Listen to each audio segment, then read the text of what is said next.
अस्सलाम वालेकुम। इमरान खान अपनी ज़िंदगी का सबसे लंबा छक्का लगाने के लिए क्रीज से बाहर आ चुके हैं और अगर ये छक्का इमरान खान लगाने में कामयाब हो गए तो याद रखें कि इमरान खान का नाम तारीख में एक लंबे अरसे तक याद रखा जाएगा। इसकी वजह क्या है? ये क्या ऐसा काम है कि इमरान खान ये करने लगे हैं? इससे पहले भी मैं अपनी वीडियोस में आपको बता चुका हूँ कि इमरान खान ने एक रिपोर्ट जो कि उनके सामने पेश की गई थी IPP से मुतल्लिक, उसके ऊपर मुकम्मल इन्वेस्टिगेशन और उसके बाद फैसला करने का और तफ्तीश इन्वेस्टिगेशन करने के लिए कहा है। तो ये इन्वेस्टिगेशन जारी है और इस इन्वेस्टिगेशन की नतीजे में ऐसी सिचुएशन पैदा हो गई है कि जिसके अंदर ये IPPs इस वक्त बिल्कुल तैयार खड़ी हैं। वो आउट ऑफ कोर्ट भी नेगोशिएट करने के लिए तैयार हैं और कोर्ट में जाने से के लिए हुकूमत तैयार है। लेकिन ये है कि कंपनीज जो हैं वो ये चाहती हैं इस टाइम के हमारे साथ कोर्ट से बाहर ही कुछ मामला तय कर ली जाएं, हमारे साथ जो रेट्स हैं वो कम करने पर बात कर ली जाए, हमारे साथ जो गर्दिशी जो कर्जे चल रहे हैं उन पर ख़त्म करने या उनको रिव्यू करने के बारे में बात कर ली जाए। ऐसा क्यों है?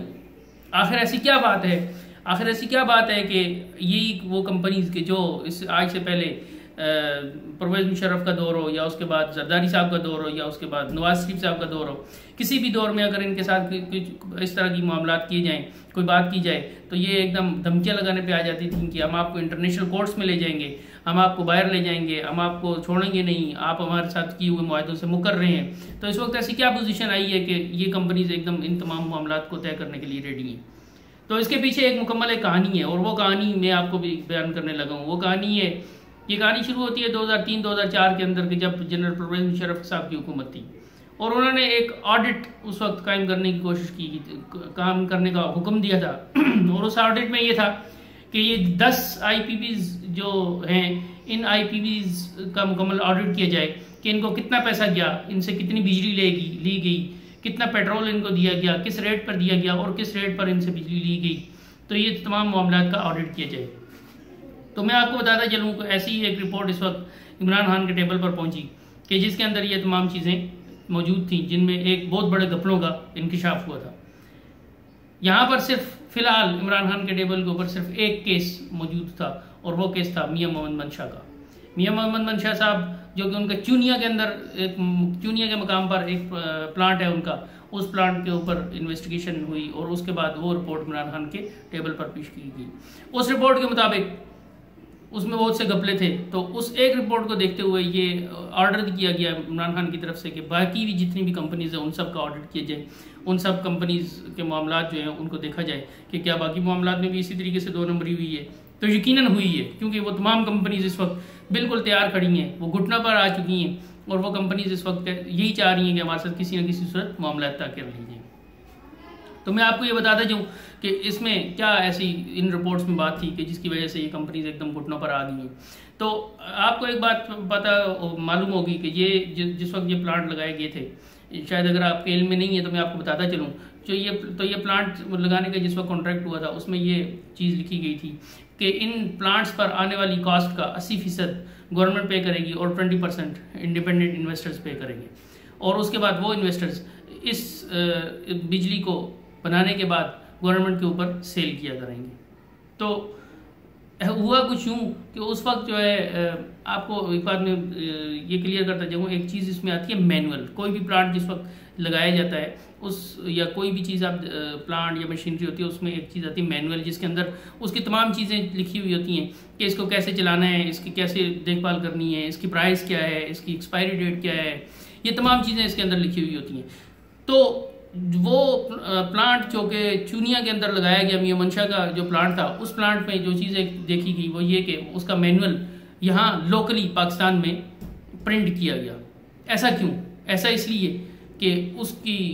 जो कीमत थी वो बढ़ा चढ़ा कर वहाँ पर बयान कर दी जाए। अगर फ़र्ज़ करें एक प्लांट है, एक चीज़ है जिसकी कीमत इस वक्त 100 रुपये है और उसको दोबारा रीप्रिंट करके आप उसके अपनी मर्जी से प्रिंटिंग के बाद उसकी कीमत 150, 200, 250 रुपये आप बता देते हैं, तो ये एक ऐसा तरीका है कि जिसके मुताबिक आप ज़्यादा पैसे हासिल कर लेते हैं। तो ये हुआ सबसे पहले जो इसमें घपला हुआ वो ये यहाँ से शुरू होता है कि उन्होंने यही काम किया कि 2 नंबर मैनुअल वहाँ पाकिस्तान में छुपवाए लोकली और उसके बाद उसमें न सिर्फ ये कि उन्होंने मुकम्मल 100% कीमत गवर्नमेंट से वसूल कर ली, बल्कि उससे कुछ एक्स्ट्रा पैसे प्लांट की कीमत से भी कुछ एक्स्ट्रा पैसे हुकूमत से वसूल कर लिए इन्वेस्टर्स ने। बल्कि यही नहीं कि जो इन्वेस्टर्स वहाँ पर लाए गए, जिन इन्वेस्टर्स ने आकर अपने 20% इन्वेस्ट करना था, उन इन्वेस्टर्स को भी जो लोन्स की सूरत में बैंकों से पैसा दिलवाया गया, ना ये कि उन्होंने अपनी जेब से या अपने अकाउंट से कुछ पैसा इन्वेस्ट किया हो, ऐसा कुछ नहीं हुआ। तो ये दो घपले यहाँ पर बहुत बड़ी मिकदार में पकड़े गए। तो दूसरी एक चीज़ जो इसके बाद सामने आई वो ये थी कि बिजली बनाने के लिए जो तेल कंपनीज को दिया जाता था, वो तेल कुछ इस तरीके से कि ज़्यादा तेल हुकूमत से ले लिया जाता था और उसकी कंजम्पशन ज़्यादा शो कर दी जाती थी, और कम कंजम्पशन जो है वो वहाँ कम बिजली बनाकर दी जाती थी। मैं आप इसकी मिसाल यूँ दूंगा कि फ़र्ज़ करें कि गवर्नमेंट से अगर 700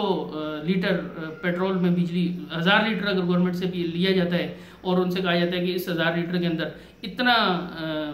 मेगावाट या इतनी बिजली आपको हम बना कर देंगे, लेकिन वो बिजली 700 लीटर के अंदर ही बन जाती है, यानी 300 लीटर जो इंडिपेंडेंट कंपनीज हैं उनको बच गया। आईपीपीज को बचने के बाद वो उसे क्या करते थे, वो उस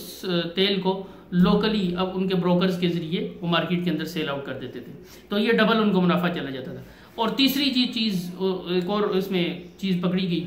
वो ये कि शुरू में गवर्नमेंट का जो रेट उनके साथ तय हुआ था वो ये तय हुआ था कि आपको रुपए के अंदर, आप पाकिस्तान के अंदर कर रहे हैं तो आपको रुपए के अंदर तमाम लेन देन होगी आपके साथ, हम रुपए के अंदर पेट्रोल देंगे और रुपए के अंदर ही आप हमें बिजली बना कर देंगे। लेकिन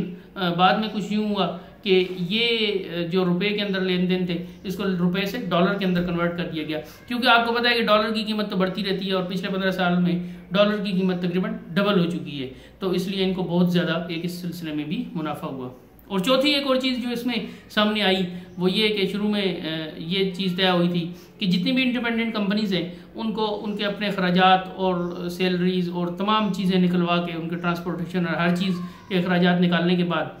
जिस वक्त वो गवर्नमेंट को बिजली सेल आउट करेंगे तो उसके ऊपर 15% मुनाफा उनको अदा किया जाएगा गवर्नमेंट की तरफ से।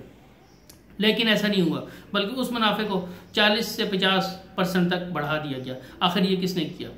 तो ये वो तमाम ऐसे मामलात हैं जिनका कोई भी जिम्मेदारी लेने के लिए तैयार नहीं कि ये क्यों हुआ, कैसे हुआ, कौन सी गवर्नमेंट के अंडर हुआ। यकीनन ये पिछली गुज़श्ता गवर्नमेंट्स जितनी भी है उनके अंडर हुआ है, लेकिन ये है कि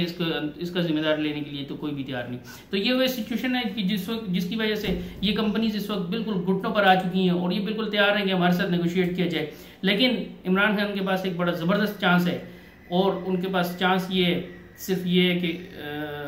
वो क्रीज से निकल चुके हैं छक्का लगाने के लिए, लेकिन उनके पास अभी भी दो ऑप्शंस हैं। वो ऑप्शंस ये हैं कि वो लेग पर छक्का लगाते हैं या फिर स्ट्रेट छक्का लगा देते हैं, ये उनकी अब मर्जी है। लेग पर इस तरीके से और स्ट्रेट इस तरीके से ऑप्शंस इस तरह हैं कि क्या वो कोर्ट से बाहर उनसे नेगोशिएट कर लेते हैं और मामलात को सारे अच्छे खुशसलूकी से तय कर लेते हैं, या फिर कानूनी तरीके से उन्हें कोर्ट के अंदर ले जाया जाता है और वहाँ पर जाकर तमाम मामला तय किए जाते हैं। तो ये बड़ी ब्रेकिंग न्यूज़ थी मेरे पास जो कि मैंने आपको दी है। लिहाजा ये है कि आपको अगर मेरी ये बात अच्छी लगी हुई और ख़बर अच्छी लगी हो तो आप मेरे चैनल को सब्सक्राइब करें, शेयर करें, लाइक करें और कमेंट्स करें। और आइंदा वीडियो तक के लिए अस्सलाम वालेकुम।